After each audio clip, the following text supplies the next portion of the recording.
Bonjour à toutes et à tous, on vous retrouve aujourd'hui pour ce troisième épisode de notre série de vidéos sur la crise bancaire. Bonjour Eric. Bonjour Maxime. Dans la dernière vidéo, tu décryptais un peu ce qui s'était passé aux États-Unis, donc les faillites de plusieurs banques, dont la Silicon Valley Bank. Tu avais expliqué comment c'est arrivé, en comparant un peu aussi les différences entre les faillites des trois banques. Aujourd'hui, on va continuer un peu à parler maintenant des faillites de ces banques aux États-Unis, pardon. Donc la question que j'aimerais te poser, c'est plutôt dans la projection, est-ce qu'on peut s'attendre à une réaction en chaîne avec d'autres banques qui pourraient faire faillite dans les prochains jours, mois, dans les prochains mois? Oui, en fait, c'est une question très importante, très difficile d'y répondre évidemment, mais ce qui est certain, c'est que selon toute une série d'études très sérieuses, il y a dans la catégorie banque moyenne aux États-Unis, c'est-à-dire la catégorie des trois banques qui ont fait faillite au mois de mars, donc c'était Silicon Valley Bank, Signature Bank et First Republic. Dans cette catégorie-là, il y a 200 banques qui ont le profil de ces trois banques qui ont fait faillite et donc qui pourraient elles-mêmes connaître de très très graves difficultés. Et comme signal de ça, c'est l'évolution du cours de leurs actions. Les actionnaires revendent les actions de ces banques-là sont tombées d'environ 40 jusqu'à 60% dans les 10 premiers jours du mois de mai. On verra donc l'évolution. Est-ce qu'il va y avoir une remontée significative ou est-ce qu'elles vont rester durablement à un niveau historiquement très bas? Mais alors, ce qui est extrêmement important pour comprendre les ressorts de la crise, et juste ce qu'ici je n'ai pas encore expliqué, c'est la chose suivante. C'est qu'en fait, les banquiers, on leur donne le choix, quand ils présentent leur bilan, et donc dans la partie du bilan, les actifs, ils ont le choix de présenter la valeur des actifs à la valeur d'achat, ce qui est écrit par exemple sur le titre du trésor ou sur le produit structuré, la valeur d'origine d'achat. Voilà. Et donc ça c'est le premier choix, ils indiquent ça dans leur bilan, soit ils indiquent la valeur du marché, c'est-à-dire quand se revendent ce type de titres financiers, ils se revendent avec quelle décote? Parce que c'est généralement, ils se revendent au rabais sur le marché secondaire des titres. Et ça peut faire une différence absolument énorme. Si, comme le font à peu près toutes les banques, elles maintiennent dans leur bilan la valeur d'origine, la valeur d'achat des titres, sans tenir compte de l'évolution du marché, mais qu'est-ce qui se passe? On l'a vu avec la Silicon Valley Bank. La Silicon Valley Bank, face à des déposants qui retirent leurs dépôts, doit trouver des liquidités pour leur payer leurs dépôts, pour leur rembourser leurs dépôts, pour se procurer des liquidités. La Silicon Valley vend une partie de ses actifs, et si elle vend avec 20% ou 30% en dessous de la valeur à laquelle elle avait inscrit ses actifs, elle doit inscrire une perte dans son bilan. Et son capital propre risque d'être englouti dans l'écriture, la prise en compte de cette perte. Et provoquer là carrément alors une fuite, un souffle qui peut, comme ça s'est produit dans plusieurs de ces banques. On estime que dans les livres de compte des banques aux États-Unis, il y a une surestimation pour 2000 milliards de dollars des actifs qui sont inscrits donc dans les bilans. Donc si ces actifs étaient revendus sur le marché, ça produirait une perte de 2000 milliards. Donc, parce que toutes les banques ne sont pas amenées en même temps à devoir revendre leurs actifs, ça ne produit pas pour le moment un marasme complet, mais il y a de quoi, franchement, se poser des questions sur ce qui va se passer dans les semaines et les mois qui viennent.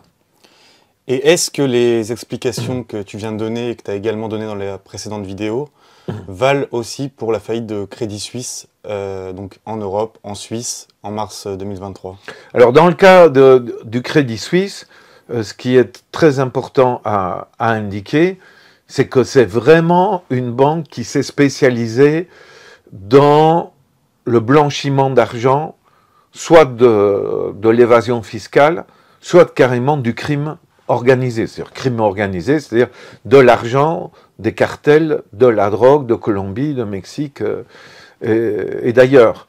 De l'argent de chefs de guerre du Soudan ou d'autres endroits de la planète. Parce que la Suisse est l'endroit où les plus riches de la planète, et notamment les organisations criminelles, placent en sécurité leur argent et sont protégés par le secret bancaire qui est extrêmement durement respecté en Suisse, c'est-à-dire que des employés qui dénonceraient au public les actions de leur banque sont condamnables. Et donc, ça pousse à l'omerta, ça pousse les employés de banque, y compris les responsables de banque, qui constatent que leur banque réalise des opérations de blanchiment d'argent criminel, ça les amène à se taire. Et on l'a vu donc dans des affaires, notamment avec HBC Suisse, qui organisait le détournement de l'argent de riches Français. La personne qui a dénoncé ça a eu d'énormes ennuis avec la justice suisse et il a fallu faire une campagne pour le défendre, pour qu'il soit finalement relativement protégé. Donc il n'y a pas une protection en Suisse des lanceurs d'alerte, comme dans certains pays, il y a une protection des lanceurs d'alerte, c'est-à-dire des gens qui dénoncent ce qui se passe au niveau des banques. Et la protection est de toute façon relative. Bon, donc le Crédit Suisse, c'est une banque qui, profitant de l'environnement légal suisse et de l'attraction que représente la Suisse pour toute une série de personnes qui veulent planquer leur argent en Suisse, elle s'est spécialisée là-dedans. Et donc là, le Crédit Suisse, c'est une succession au cours des 10 dernières années de très gros scandales. Un des derniers gros scandales est lié à une famille de grands capitalistes d'origine indienne basée à Londres, mais qui opère fortement en Afrique du Sud, la famille Gupta. Famille Gupta qui, par exemple, cette interview se fait ici à Liège, à 1 kilomètre ici, 1,5 kilomètre de l'endroit où on se parle, il y a une usine qui s'appelle Liberty, qui s'appelait avant Ferblatil Tolmatil, qui faisait partie du groupe ArcelorMittal, ben, c'est la propriété de Gupta. Et il y a un procès en cours pour le moment. Ce grand capitaliste indien basé à Londres, ayant des avoirs un peu partout autour de la planète, et mêlé à des affaires criminelles en Afrique du Sud, mais son banquier, c'était le Crédit Suisse. Et donc, c'est un des grands scandales qui ont éclaté au cours des dernières années. Plusieurs directeurs successifs ont été amenés à démissionner, etc. Et donc, les condamnations auxquelles ces scandales allaient donner lieu, parce qu'il y a eu, le Crédit Suisse a payé des indemnités pour éviter, a payé des amendes, on va dire, pour éviter des condamnations de la part de la justice américaine, parce que très souvent, des crimes financiers s'effacent, si on veut, sans condamnation, suite à une transaction passée entre le ministère de la Justice des États-Unis et la banque en question. Et ça pour des montants de milliards de dollars, pour 6 milliards de dollars, pour 10 milliards de dollars, etc. Bon. Et donc, dans les perspectives du Crédit Suisse, il y avait de nouvelles condamnations importantes. On estime qu'au cours des 3 premiers mois, précédant la chute, les déposants, qui sont là aussi très riches, comme dans le cas, mais encore plus riches que dans le cas de la Silicon Valley Bank, ils ont retiré pour l'équivalent de 60 milliards de francs suisses. Ça fait un peu plus de 60 milliards d'euros. Un franc suisse vaut un peu plus qu'un euro. Ont retiré du Crédit Suisse, qui donc était dans une situation de grande fragilité. Et son principal actionnaire, face à cela, c'est un fonds de l'Arabie Saoudite qui détenait 17% du Crédit Suisse avant sa faillite le 19 mars 2023. L'actionnaire donc d'Arabie Saoudite a annoncé le 15 mars que si le Crédit Suisse faisait appel à une recapitalisation, donc c'est-à-dire si le Crédit Suisse essayait de vendre de nouvelles actions à émettre pour augmenter le capital de la banque, l'actionnaire donc saoudien a dit « je ne participerai pas à cette mise en vente de nouvelles actions », c'est-à-dire je n'en acquerrai pas. Et ça, c'était le signal de l'abandon alors du navire qui allait couler, quoi, et qui a provoqué le naufrage du navire. Et donc là, en 2 jours, j'ai dit que du côté américain, dans le cas de Silicon Valley Bank, les autorités américaines ont pris le contrôle de la Silicon Valley Bank via un organisme de l'État fédéral américain, le FDIC, qui a pris donc le contrôle de la banque pour l'assainir. Dans le cas de First Republic, là, la banque, on lui a fourni des liquidités, j'ai expliqué, ça n'a pas été suffisant. Et là, la banque a été revendue pour 10 milliards à JP Morgan. Dans le cas du Crédit Suisse, et tout ça s'est décidé en quelques jours, chaque fois, pour éviter, dit-on, l'effet systémique de leur faillite. Dans le cas du Crédit Suisse, ça s'est passé un week-end, 18-19 mars. Le gouvernement suisse et l'autorité financière suisse a réuni la direction du Crédit Suisse, la direction de l'Union des banques suisses, qui est l'autre grande banque, et a dit au Crédit Suisse, vous devez vous laisser racheter par l'Union des banques suisses, et à l'Union des banques suisses, on a dit, vous devez absolument racheter le Crédit Suisse. Donc il y a eu une négociation qui a duré 2 jours. L'Union des banques suisses a dit, je ne suis pas enthousiaste à racheter parce qu'il y a plein de bombes à retardement, et donc si vous me forcez à racheter, là ça doit être avec un rabais extrêmement important. Et donc là, alors que quelques mois auparavant, la capitalisation boursière du Crédit Suisse était 20 milliards, 3 jours avant, la capitalisation boursière c'était 10 milliards, l'Union des banques suisses a racheté le Crédit Suisse pour 3 milliards. Je viens de vous dire que JP Morgan a racheté une banque moyenne pour 10 milliards, la First Republic. Crédit Suisse a racheté une banque qui avait des actifs presque 10 fois supérieurs à la First Republic, elle l'a racheté pour 3 milliards. C'est-à-dire, franchement, une bouchée de pain. Et tout ça en un week-end. Et là, je pense que il faut tirer des leçons importantes. Quand un gouvernement est face à ce type de situation, en fait, alors que généralement il dit qu'il faut respecter les lois protégeant les actionnaires, les propriétaires, les actionnaires sont les propriétaires de la banque.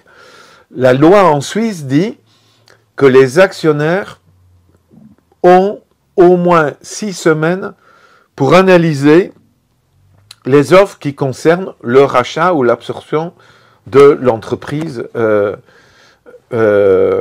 qui va être absorbée, ou les actionnaires de celle qui veut racheter l'autre entreprise ont 6 semaines.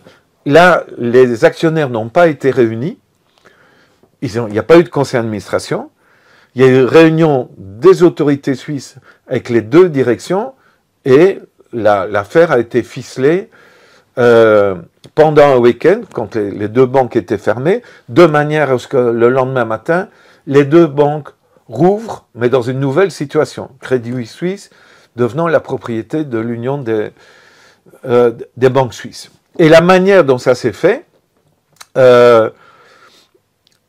est aussi sujet à une réflexion importante sur ce qui va se passer. Parce que pour organiser cette opération, l'autorité financière suisse a décidé d'annuler totalement la valeur de titres qui s'appellent des titres AT1. Ces titres valaient 17 milliards de francs suisses. Et pendant le week-end, on a décidé que ces titres valaient dorénavant 0. Donc ils valaient 17 milliards. Ils valaient du jour au lendemain 0.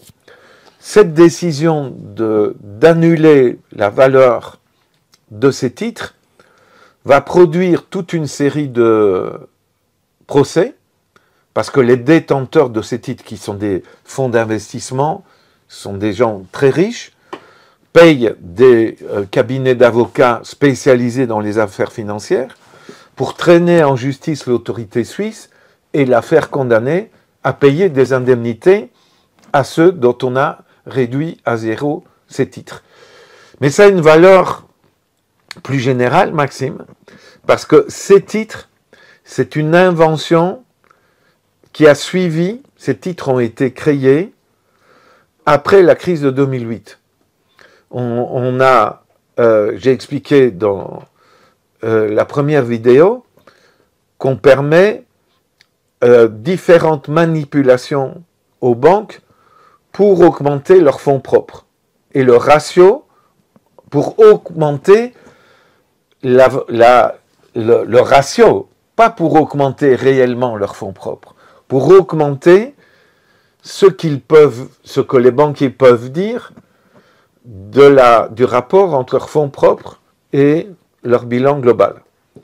Donc, ça tourne autour de 3-4%, leurs fonds propres, et par différents mécanismes, on leur permet de dire qu'en réalité, ça représente 12 à 18, voire 20% dans certains cas. C'est un système que tu as expliqué. Voilà, et dans le cas du Crédit Suisse, le Crédit Suisse a annoncé que ses fonds propres représentaient 18% de son bilan. Ce n'était pas vrai du tout. Et justement, il y a la question que j'ai expliquée qui est la pondération des actifs par le risque qu'ils représentent. Donc ça diminue le bilan et donc ça augmente le ratio entre les fonds propres et le bilan.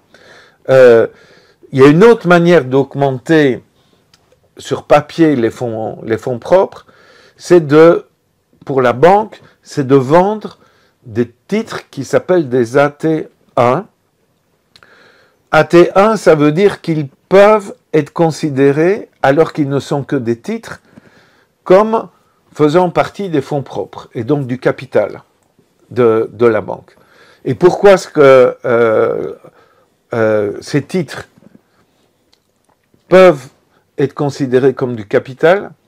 Parce que, en cas de difficulté, le titre, qui n'est donc pas une action et qui n'est donc pas une propriété du capital, un titre, c'est un instrument financier qui donne droit à une rémunération.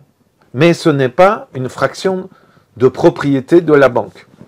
Eh bien, ce type de titre se transforme, en cas de difficulté, en action. Et les autorités suisses ont considéré que, dans ce cas-ci, comme le capital propre, les actions ne suffisaient pas face aux pertes de Crédit Suisse, toutes ces AT1 étaient réduites à zéro. Ça paraît cohérent. Sauf que les actions normales, j'ai dit que l'Arabie Saoudite avait 17% des actions et que l'entreprise valait encore 10 milliards en capitalisation boursière 3 jours avant son rachat par l'UBS. Là, évidemment, comme ça valait 10 milliards et que c'est racheté 3 milliards, là, il y a une décote de 70%, 70% sur la valeur des actions. Mais les actionnaires touchent 3 milliards. Hein? Ils touchent quelque chose. Tandis que les détenteurs d'AT1 ne touchent rien. Et donc maintenant, ils vont en justice pour dire, nous, on a acheté des titres qui se transforment en actions si les actions, pour sauver l'entreprise, ne suffisent pas. Donc il faut d'abord qu'il y ait 100% de pertes pour les actionnaires pour que nous, ensuite, on subisse des pertes. Or, vous avez privilégié des actionnaires en contradiction avec la législation internationale. Donc nous vous poursuivons en justice et nous demandons une indemnité et c'est possible qu'effectivement la Suisse soit condamnée à payer des indemnités aux détenteurs de titres par des tribunaux internationaux, des tribunaux suisses ou des tribunaux étrangers. Ce qui représentera un coût pour le contribuable suisse, parce que l'autorité suisse a dit, l'Union des banques suisses, toutes les condamnations qui pourraient survenir suite au rachat du Crédit Suisse sont à la charge de l'État. L'État vous couvre et toutes les garanties, puisque c'est une action de l'État. Bon. Et donc, l'affaire n'est pas terminée. Elle n'est pas terminée pour les autorités suisses, pour le contribuable suisse, et elle n'est pas terminée pour ce que représente cet outil, donc les AT1, le marché des AT1, donc j'ai dit c'est 17 milliards, ça valait 17 milliards, et ça vaut zéro dans le cas du Crédit Suisse, après la faillite et le rachat par UBS, mais ce marché vaut 260 milliards. C'est-à-dire, Deutsche Bank a vendu des AT1, BNP Paribas a vendu des AT1, HSBC a vendu des AT1, etc. Et ces AT1, comme ils sont à risque, ils donnent un rendement de l'ordre de 6% minimum, dans le cas du Crédit Suisse, du 8%. Donc, ils sont recherchés, parce que ça donne un rendement, mais ils sont fortement à risque. Que vont faire les détenteurs d'AT1? Est-ce qu'ils vont essayer de s'en débarrasser dans les semaines qui viennent? Et quand une banque dira « j'émets des AT1, achetez mes AT1 », est-ce que les investisseurs vont vouloir acheter des AT1? Est-ce qu'ils vont demander du 12% de rémunération en disant « c'est super risqué vu ce qui s'est passé ». Donc tout, c'est pour vous montrer qu'il y a un grand niveau d'incertitude sur ce qui va se passer dans les mois qui viennent. L'affaire du Crédit Suisse n'est pas terminée. Et tu as expliqué que l'État suisse avait eu un rôle important dans le rachat donc, du Crédit Suisse par UBS pour une bouchée de pain par rapport à ce qui valait quelques mois, voire quelques semaines auparavant, voire quelques jours auparavant. Est-ce que l'État suisse n'aurait pas pu racheter cette banque, comme visiblement elle valait plus grand-chose à ce moment-là? Et selon toi, de manière plus générale, comment les États doivent réagir face à ces situations de faillite qu'on a pu voir aux États-Unis ou en Suisse? Oui, donc pour moi, c'est absolument clair que ce qu'il faut faire comme État, c'est face à une entreprise qui est en faillite, il faut prononcer la faillite. Et quand on prononce la faillite, on détermine qui sont les créanciers qui doivent être, je dirais absolument être indemnisés en priorité, en liquidant ce qui reste des actifs de la banque. Donc quand il y a une faillite, on se saisit de la banque on charge une autorité de organiser la liquidation des actifs, donc la mise en vente des actifs, et on détermine qui sont les créanciers qui doivent être indemnisés. Et je suis pour que l'État mette en faillite l'entreprise qui est en faillite, pas organiser son rachat, et décide en fait que les seuls à pouvoir prétendre à une indemnité, c'est les travailleurs, les employés de la banque, qui ont des droits, évidemment, en termes de préavis ou de reconversion, etc., dans une nouvelle structure, et les petits porteurs d'actions. C'est-à-dire de dire jusqu'à, par exemple, pour donner un chiffre, hein, jusqu'à 150 000 euros, des porteurs d'actions peuvent obtenir une indemnité. Tout ce qui est au-dessus de ça, aucune indemnité, c'était du capital à risque. Vous, les gros actionnaires, le petit actionnaire, il n'a aucun contrôle sur les organes de direction. Le grand actionnaire, celui qui a 5% du capital de la banque, ou comme l'Arabie Saoudite, 17%, bien sûr que cet actionnaire-là, il doit contrôler la direction sur ce que fait la direction de la banque, et pour que l'entreprise soit solide, si l'actionnaire n'a pas fait son boulot, c'est du capital à risque, il doit perdre absolument la totalité de la valeur de ses actions. Mais je suis plus dur que ça. Je pense que l'État doit être beaucoup plus dur que ça. Il doit représenter l'intérêt général, l'intérêt des citoyens, et il doit éviter que les contribuables soient mis à contribution pour sauver la banque. Or, si la banque fait faillite, et même si on n'indemnise pas les gros actionnaires, l'assainissement des comptes de la banque a un coût, le paiement d'autres créanciers, et notamment protéger les déposants. Je suis pour protéger les dépôts, comme la loi en Europe le prévoit, jusqu'à 100 000 euros. C'est ce que prévoit. La loi en Europe dit jusqu'à 100 000 euros par compte bancaire, par personne, il y a protection. Aux États-Unis, c'est 250 000 $. En Europe, c'est 100 000. Bon, on protège ça. Les déposants au-dessus de ça, ils perdent. On applique la loi. Mais il y a un coût de l'assainissement de la banque. Et là, je suis pour changer la loi, ce qui s'appelle la loi à responsabilité limitée. La loi sur le capital à responsabilité limitée. Tous les États, à la fin du XIXe siècle, ont progressivement adopté une loi sur la responsabilité limitée. Jusque-là, le banquier, le propriétaire d'une banque, si sa banque faisait faillite, tout son patrimoine était à engager pour indemniser et assainir la banque. À partir du moment où les États ont adopté ce type de loi à la demande des grands capitalistes qui ont dit « Moi, je suis actionnaire pour 4% de telle entreprise, de telle banque, bien je peux perdre au maximum 4% de la valeur de cette entreprise. Et c'est la perte maximum que je peux faire. » Et ça, c'est un cadeau à l'irresponsabilité.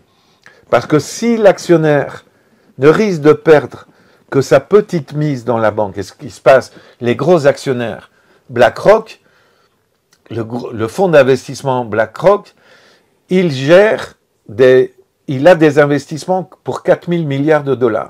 Il a 5% de Total, il a 5% de Exxon, il a 5% de BP, il a 5% des fabricants de tabac, il a 5% du Big Pharma. Donc, n'importe quelle faillite d'une de ces grosses entreprises ne peut représenter qu'une fraction très minime pour lui dans ses investissements globaux. Il faut pouvoir dire, ça ne marche plus comme ça.